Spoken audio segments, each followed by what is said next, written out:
Bonjour et bienvenue dans cette nouvelle vidéo. Aujourd'hui, on va parler de Godzilla X Kong de New Empire. Alors si la vidéo te plaît, n'hésite pas à la liker, à t'abonner et surtout à partager, ça fait hyper plaisir. Mais trêve de bavardage et place à nos titans préférés.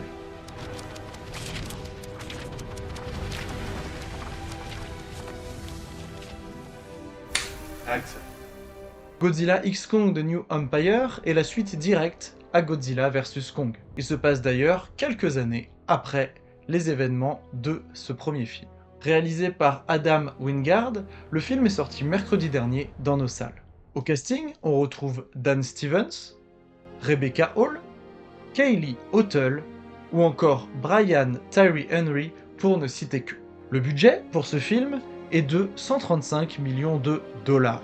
Au niveau du scénario, on retrouve nos titans préférés dans leur cohabitation entre terre creuse et surface. En parallèle, on découvre aussi comment les humains se sont adaptés à cette cohabitation et surtout à vivre avec des titans qui peuvent détruire une ville en une après-midi. Malheureusement, cette paix va être de courte durée, quand Kong et les humains, en pleine exploration de la terre creuse, vont déterrer une civilisation qui attendait de l'être depuis très longtemps.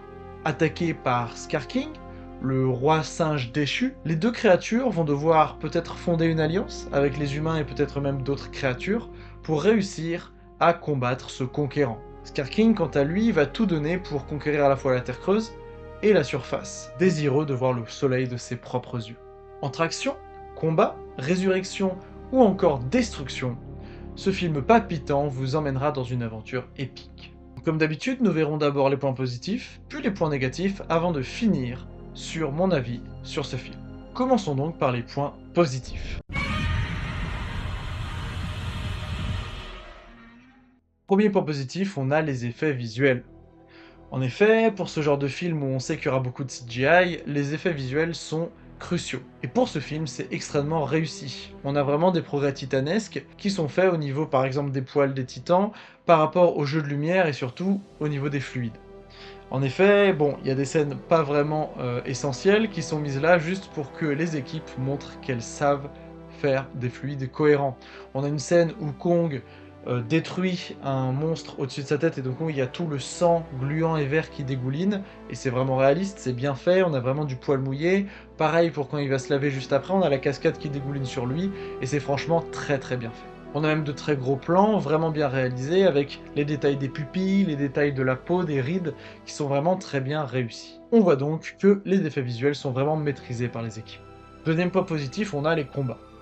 En effet, ils sont totalement excitants, exaltants, totalement épiques, qu'ils soient de côté monstrueux ou du côté humain, plus petit donc, et c'est vraiment incroyable de les voir évoluer du côté combat en tout cas. On a une hiérarchie des puissances qui est logique et qui est plutôt fidèle à l'évolution des personnages. On a un Godzilla qui évolue toujours plus puissant, toujours plus radioactif, un Kong qui vieillit un petit peu mais qui s'en sort pas trop mal, Scar King qui amène des nouvelles dynamiques de combat.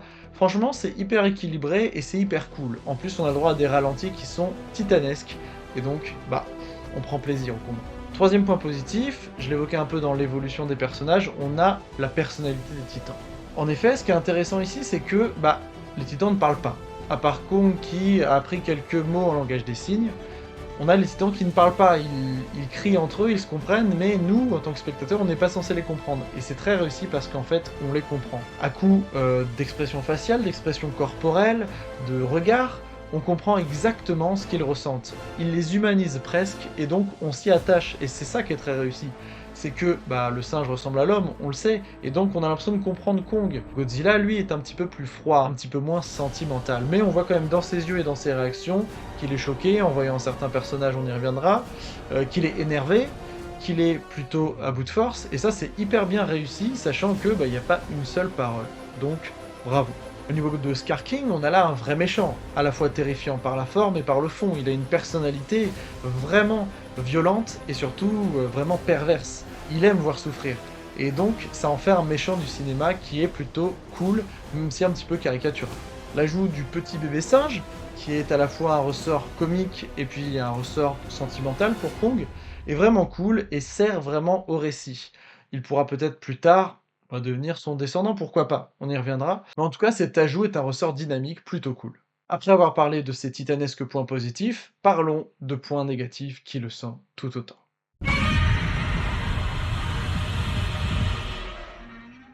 Alors premier point négatif, malheureusement on a le scénario. Alors ici, bien qu'on va un petit peu plus loin dans le lore des Titans, bah c'est pas folichon non plus.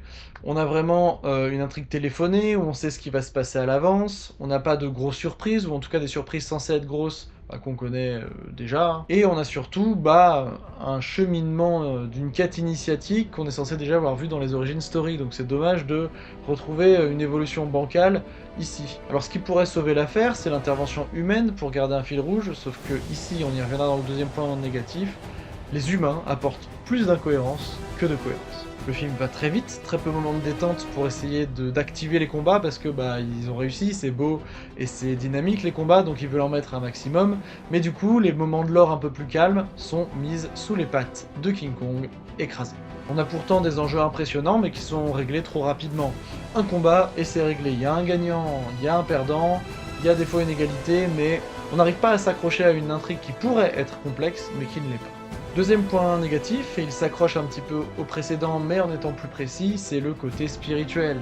Franchement, je le disais, les humains apportent de l'incohérence, car on découvre, comme par hasard, un petit cheveu sur la soupe comme ça, que des humains vivaient en Terre Creuse depuis le début. Et en plus, ces humains ont des pouvoirs magiques, liés un petit peu à une croyance spirituelle, enfin bref. C'est des conneries, hein. Franchement, cet ajout-là rend plus le film trouble et sombre, et nous met plus dans le brouillard qui nous fait comprendre des choses. Alors ils sont là pour nous faire comprendre l'importance de la petite fille, pour nous faire comprendre le nouveau lore écrit sur les murs de leur grotte, de leur temple. C'est un petit peu brouillon de les avoir mis là, et j'en ai un peu l'impression qu'ils les ont mis pour justifier certaines choses, mais en se disant on n'a pas besoin de développer, c'est le fait accompli, ils sont comme ça, ils sont là, c'est parti. Et donc ça c'est vraiment dommage parce que ça explose la cohérence et le rôle mineur, ou en tout cas le rôle complètement dépassé par les événements des humains. Donc ça aide pas le scénario, franchement.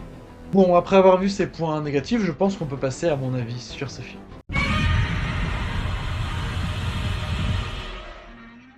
Alors personnellement, moi j'ai plutôt bien aimé le film.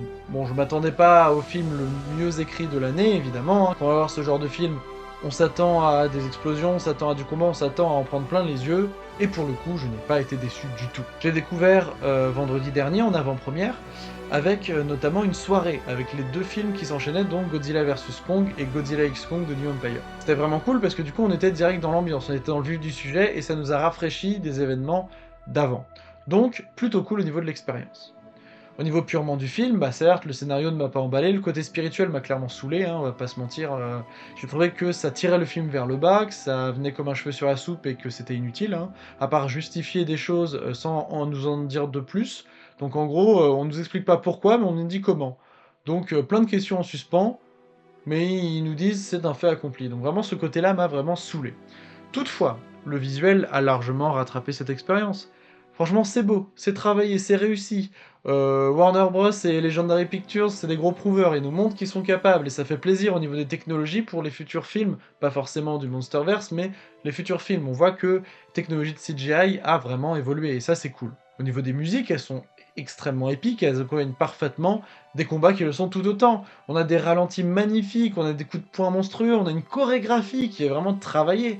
On a un combat organique où on sent que c'est pas des robots comme dans le dernier film, c'est vraiment, là on a de l'organique qui se tape dessus, on a des os brisés, on a du sang, on a des dents qui sautent. Ça c'est très cool d'y avoir pensé et d'avoir pensé à ce niveau de détail. Scar King, j'ai adoré.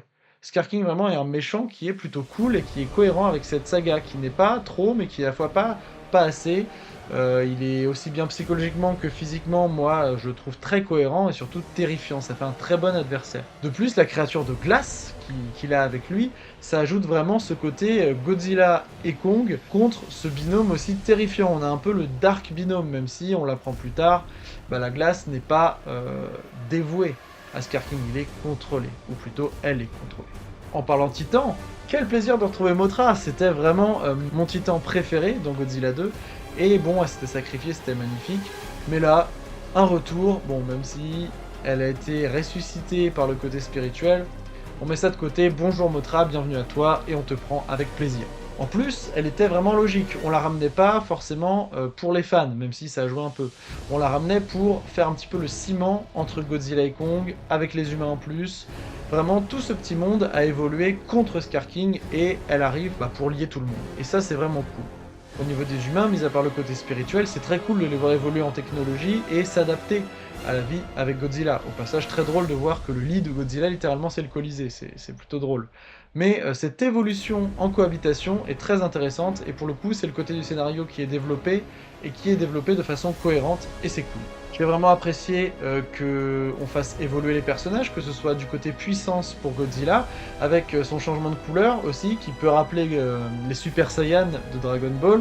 On pense à Akira Toriyama qui nous a quittés cette année, mais ce petit clin d'œil tombe au bon moment. On a la forme bleue, la forme rose, qui montre l'évolution, donc ce petit clin d'œil est super cool. Au niveau de Kong, j'ai adoré le voir vieillir.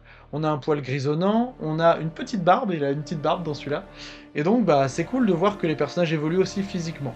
Moi ça m'a plu en tout cas, moi ça me touche aussi de voir l'évolution des personnages. Un film qui m'aura donc fait passer un super moment entre potes, donc dans le cadre de cette découverte de ce nouvel opus, de cette saga titanesque. Pour ce film, je trouve cohérent de mettre la note de 7,5 sur 10. Un beau moment passé, un film pas non plus transcendant, mais les visuels qui donnent beaucoup d'espoir pour le futur de la CGI, donc 7,5. Au niveau du futur du film, il y a des choses à aborder. Alors si on parle typiquement du futur de l'intrigue, il y a de quoi faire. On pourrait par exemple faire un film sur le règne de Kong en Terre Creuse, maintenant qu'il a libéré ses frères et sœurs singes. On pourrait avoir aussi un film qui se passe des années après, à l'image du Planète des Singes qui sort cette année, avec le petit singe qui est devenu le descendant, qui est devenu le successeur de Kong. On pourrait aussi voir ce qui se passe à la surface, avec un Godzilla qui vieillit un petit peu, un Godzilla qui s'adapte avec l'humanité, donc on pourrait voir l'humanité évoluer encore plus technologiquement. Et surtout, on a la série sur Apple TV+, Monarch, qui donc traite directement du lore un petit peu extérieur, qui pourrait faire une saison 2, saison 3, saison 4, qui serait directement impacté par les nouveaux films. Donc cet univers partagé, je pense qu'il a de l'avenir. Même si au niveau du scénario, ça renouvelle rien, mais je pense que c'est toujours kiffant d'aller voir ce genre de film. Au niveau du futur du film en tant qu'œuvre, on a un super accueil. Franchement, les gens, même s'ils critiquent le scénario, louent énormément le côté visuel. C'est vraiment une évolution de la CGI, et ces prouveurs que sont Warner Bros et Legendary Pictures montrent qu'on peut faire un film magnifique et très travaillé. Et ça, c'est plutôt cool. Au niveau du box-office, surprise générale, il explose d'une 2 dans son premier week-end.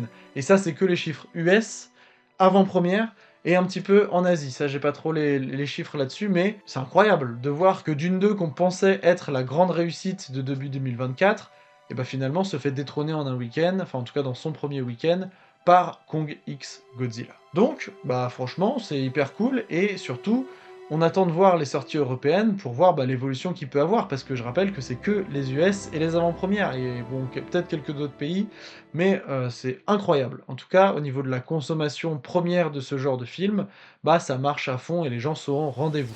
Donc, pour l'évolution, on va dire, européenne de ce box-office, mais aussi pour les futurs films et séries dans cet univers, affaire à suivre.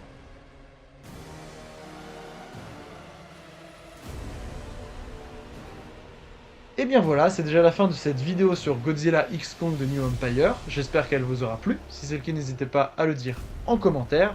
Et n'hésitez pas non plus à donner votre avis ou vos critiques sur le film dans ce même espace. Merci à tous d'être là semaine après semaine sur Instagram, sur TikTok et sur YouTube. C'était Greg pour Popcorn Studios.